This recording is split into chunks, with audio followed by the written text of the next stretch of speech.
Ndotja e ajrit në Prishtinë ka arritur nivele të larta duke kaluar vlerat e standardeve të lejuara. Mjegulla, ulja e temperaturave dhe rritja e grimcave të dëmshme kanë bërë që dita e djeshme dhe kjo e sotmja të konsiderohen ndër më të rënduarat sa i përket cilësisë së ajrit.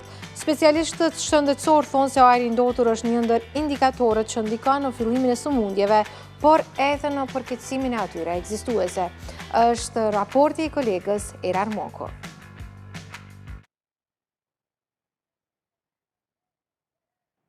Dita e djeshme dhe sotmja po konsiderohen si ditët me situatën më të rënduar të ajrit në Prishtinë.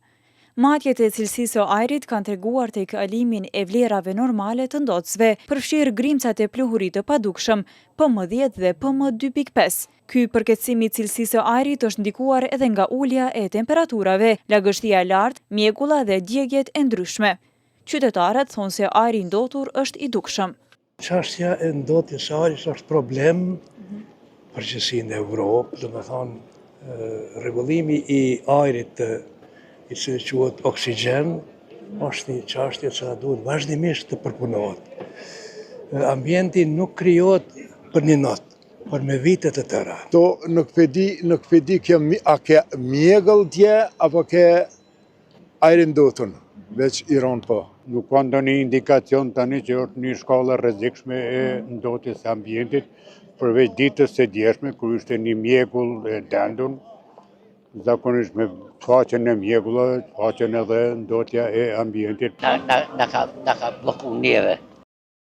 Falë, po them se na ka blloku ajri. Shkumbin Shala nga Instituti Hidrometeorologjik i Kosovës bëri të ditur se është vërejtur rritje e parametrave ndotës, si pluhuri PM10 dhe PM2.5, grimca shumë të imta që deportojnë hund, mushkëri dhe në qarkullimin e gjakut. Ai tha se faza më kritike e ndotjes së ajrit zakonisht është gjatë muajve dhjetor dhe janar. Në kuadër të rrjetit nacional të cilësisë së ajrit, kemi vrejt që kemi edhe ngritjet e parametrave ndotës, edhe duke pas parasysh edhe faktorë që janë meteorologjik, ku kombinohen edhe me faktorë antropogjen këtë rast. Dhe kemi vrejt që ka ngritje të disa parametrave ndotës, sidomos të pluhurit PM10 dhe 2.5. Periudha që mas shumë të kemi të kalimi mbi vlera standarde është pikërisht periudha e dhjetorit dhe janarit. Burimet e ndotjes së ajrit që ndikojnë në cilësinë e ajrit në Prishtinë përfshin aktivitetet industriale, transporti, prodhimi i energjisë, ngrohja për anvisëri dhe aktivitetet bujqësore. Specialisti në qendrën kryesore të mjekësisë familjare, Rushit Ismaili, tha se cilësia e ulët e ajrit është një prej shkaktareve që ndikon në përkeqësimin e sëmundjeve ekzistuese dhe shfaqjen e sëmundjeve të reja.